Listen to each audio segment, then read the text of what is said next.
I've been reading some brand new light novels. Are they worth reading? Join me and find out. First up we have Monsterholic, which has been written by Ghost Mikawa with illustrations by Rag Miwano. Now, Ghost Mikawa is probably somebody you are aware of if you have watched the channel. They did the absolutely fantastic Looks Are All You Need, one of those titles that I absolutely fell in love with, and Days with My Stepsister, which I didn't like quite so much. But I thought I'd try out their new title, Monsterholic, and you know what? It was pretty darn good. Now, this is about a world in which there are slums. Well, there's slums in this world, but the people in the slums turn to desperation. They turn to the Holic, which in this world is just so happens to be the Monsterholic. A monster tonic that can turn people into, well, monsters as the side effects. And we have the desperate, the needy, the poor, just trying to survive, however, with monsters thrown in. Now, I have in the past covered Monster Girl Doctor, a series that did have a community focused on monster girls. Of course, that was a bit more of the whole waifu bit. This is a bit more of a darker undertone. And this focuses on a duo, a little bit of a detective series of some kind, as there are mysterious deaths going on in this monster world. The normal police, they don't care about the monsters and the Monsterholic. They're kind of just pushing it aside, skirting, kind of just covering a lot of things up. But because things are starting to go a little bit haywire, these two characters have been brought in. I really did enjoy my time with this one. It was intriguing enough that it kept me hooked, and I loved the aspect of the monster kind of influence on there. If you've seen stuff like Copcraft, which was like kind of like a cop buddy show with like elves and dwarves and, you know, the fantasy characters mixed in with the real world, you're gonna have a bit of an idea of what you're gonna expect here. I really liked it. One of the things I did like as well is one of the main girls, and actually I would argue the main girl, is disabled. She's had an accident and is confined to a wheelchair, and I really thought that was quite interesting and a different take as a main protagonist. Kind of weird how they picked this girl instead, however, because she's not really in it. She's kind of in the second half, but even then isn't like the main character. Bit bizarre that. But you know what? The characters were fantastic. I really enjoyed the premise. It looks like it's being cancelled. Ghost Mikawa has a habit of cancelling some of their very best works and focusing on other titles. I'm not particularly agreeing with that. Obviously that's where the money is, but I've kind of got the impression that this one has been cancelled, so read it at your own risk. But you know what? It is a fantastic title. It is worth checking out. Next up, I've read I'll Become a Villainess Who Goes Down in History. Now, I'm not a huge fan of Villainess titles.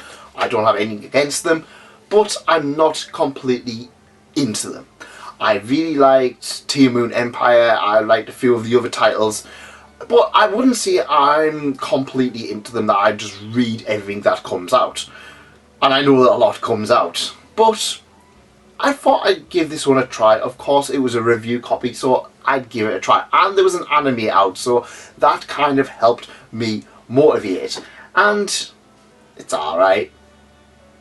It's kind of okay. It's nothing special. There's nothing entirely bad. Well, there's one thing that is kind of bad with it, to be fair. We'll get to that in a minute. But there's nothing really bad to it. It's just kind of generic. There's literally no thing pulling this out and making it special. But it kind of doesn't do too many bad things either. This is about a girl who gets reborn in another world as, well, a villainess. And she's going to be the best villainess. But if I'm honest, maybe I'm just not getting the villainess genre. Because when I see villainess, I always think of characters, you know, like Jesse and James. And, you know what I mean, like proper, like, evil characters. Because when I see Villainess, I think of actual characters who are villains. And every time I read these, I just kind of see that, yeah, they're kind of the Villainess, but there's never anything really wrong with them. And it tends to just be like, these are good people just being good people, but everybody else calls them a Villainess. Because they're not exactly the same good as the protagonist. And that's a big problem with this one. When I say I become a Villainess who goes down in history, yeah, she's not a Villainess. Instantly, as soon as she comes out, she is not a Villainess because she is literally the protagonist. It's not a Villainess title if you're not being a villain. Now, she obviously has a few advancements because of being an adult in a child's body, and starts kind of being a bit more political, but it's very kind of, it's not like a Sentence of Bookworm where it goes into any kind of depth. It's not like anything else where it kind of goes on, she just goes, oh, well, you know what, you can do this and you can do that, and it just sorts everything out, just hunky-dory. She goes and stays with like this blind man who's in this village that's kind of been where all of like the kind of the ragamuffins and like, you know, the destitute end up going to. She doesn't really do anything for the village, but it's kind of, that's where she starts studying and learning and gets an aid and stuff like that. And she hangs out with her older brothers and the older prince. Now, the prince at one point, I think, is like 18 and she's like 13 or 14. And yeah, it's very kind of like... And obviously she's a lot older because it's just weird. It's kind of like, in one way it kind of doesn't work, and then the other way it doesn't work, because she's kind of like an adult in a child's body, but then she's kind of like coming on to the prince, who's 14 at the time when she's 10, so she's actually kind of like 30 or 40 at the time. But then on the flip side, it's kind of like, it doesn't kind of add up. Either way, it kind of feels creepy. I'm going to be honest, I wasn't a huge fan of this one. It was kind of okay. It had a lot of fun moments, but it was kind of like very kind of... I don't know. I feel like the author needed to describe more. I feel like the author needed to get a little bit more in depth, and it was just kind of like, the Villainess does this and it's all hunky-dory. The Villainess does that and it's all hunky-dory. The Villainess learns to do this and she just kind of does it without any kind of effort. It's kind of one of those things, you know, when people say like you can read a light novel and it's just like, oh, you can just turn your brain off. That's this, because there's not really enough to kind of intrigue you or spark your imagination. It's just kind of like, oh yeah, this Villainess girl who's not really a Villainess, she just kind of does this and this, and that's about it. The anime was apparently quite good, but I didn't like this enough to even bother trying out the anime. This is kind of like okay. There's definitely better Villainess titles out there. Team Moon Empire, you know, all of the popular ones tend to be pretty good. Villain and Villainess, I really like that one as well. But this one, despite me not really trying Villainess titles, it wasn't a title that I would say got me wanting to read more. Next up is recommendations for bad children, and first up I want to say I hate this name because, I don't know, it just makes it sound even more childish. Now, this is a 16 and up title, so you are going to think teenagers. Teenagers, young adults are going to be reading this. But recommendations for bad children. I don't know, it just kind of feels very Roald Dahl, Matilda-ish kind of naughty children kind of thing. Now, this is about a school. This is about a school where the elite go to. Yeah, stop me if you've heard this one before.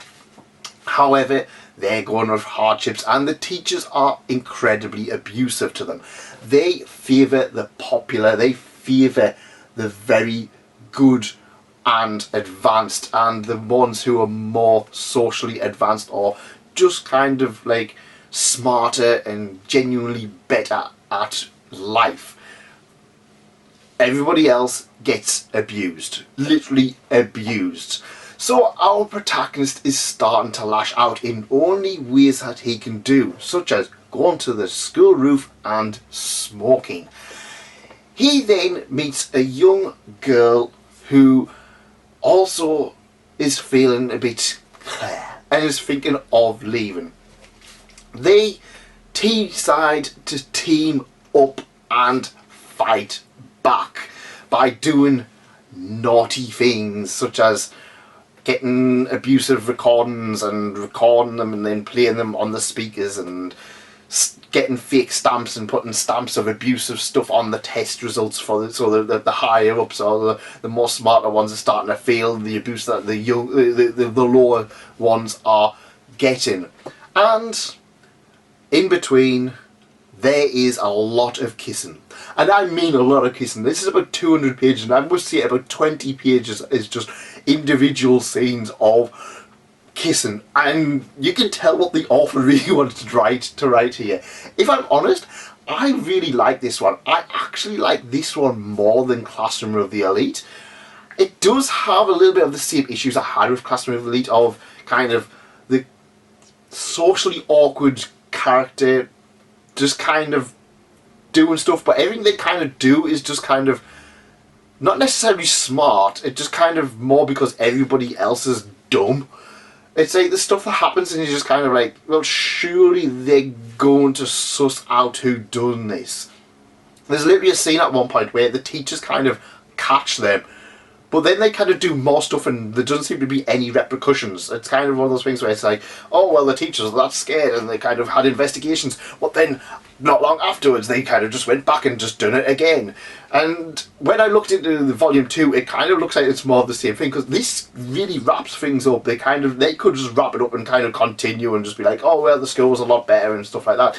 But when I looked to see if there was a volume 2, it was just like, yeah, it's fine for a few weeks, then it goes back into crap again. But yeah, I mean, a lot of what hinges on this one is how much you like this main girl and how much you like the main protagonist kissing this main girl, because if I'm honest, that is it's a really fun title. I'm not gonna lie, it is a very fun title, but if you don't want to kind of see like main characters kissing for like 20 pages, this might not be for you. But if I'm honest, out of the ones about elite classrooms and characters being like kind of like fighting back against the system, I prefer this one. It's very similar, but it's also different to Classroom of the Elite. If anything, I actually got more of Haruhi vibes from this one. Maybe because it was the plucky female character making the main character do shenanigans. I don't know, it just kind of was one of those things where I just really liked it, and it was a fun title, but yeah, it was just bizarre for it. I kind of hope that we get a few more characters introduced. We get a few more characters introduced later, because there are two protagonists and it does feel it's them two against the world. Other characters are introduced, but they're not really kind of stuck around long enough, and they seem to be used as pawns in these two protagonists' machinations. It's a fun one, but it might not hit everybody's kind of appeal. I do feel like I don't like the title, and I think the title might put people off, but you know what? Give it a try. And finally, you know what? Since you've been good and since you've stayed all the way to the end, I'm going to give you a little bit of a gift. I'm going to give you a little extra, because I have also been reading, or well, I am currently reading, You Think My Yuri Was Just for Show. Now I'm halfway through this, and this is a Yuri light novel, and you know what? I don't think I've ever read a Yuri light novel before, at least not ones where it hasn't been like somebody else transported into them. And you know what? This might be one of the best romance light novels I have read. So, you guys know me. You guys already know me and what I like. And what do I like apart from light novels? I like games. I like anime.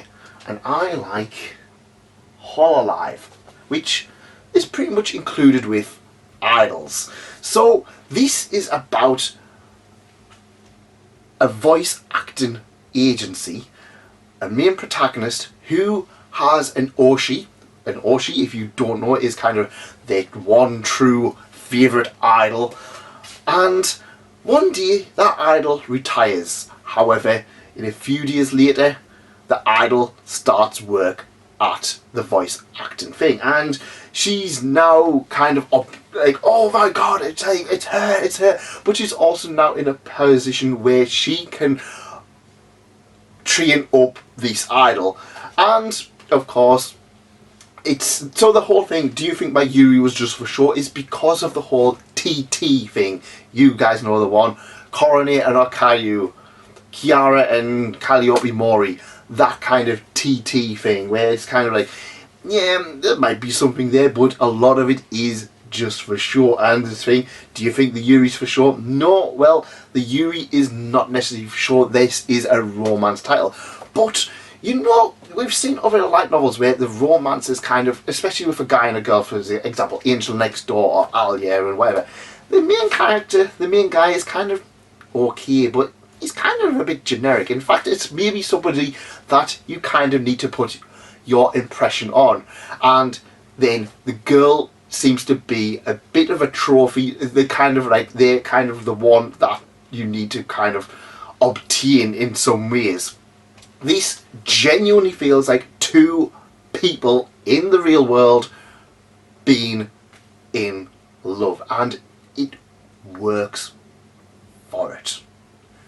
I'm really enjoying it. It's genuine. It's obviously the real world. They know a lot about idols. They know a lot about voice acting industry. So we have a lot of interesting stuff in there. But on top of that, we are getting, so far, a very interesting romance. And I can't wait to read more of it.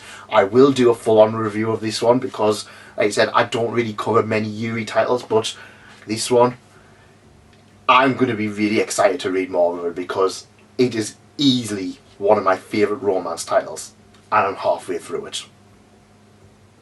That's it from me. Let me know what you guys have been reading and if there's anything you'd like to check out from here.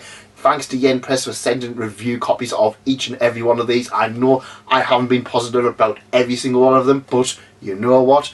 I feel that's just me being honest. If you like this, remember to leave a like, subscribe, and help support the channel. Check out this video up here for something you will like.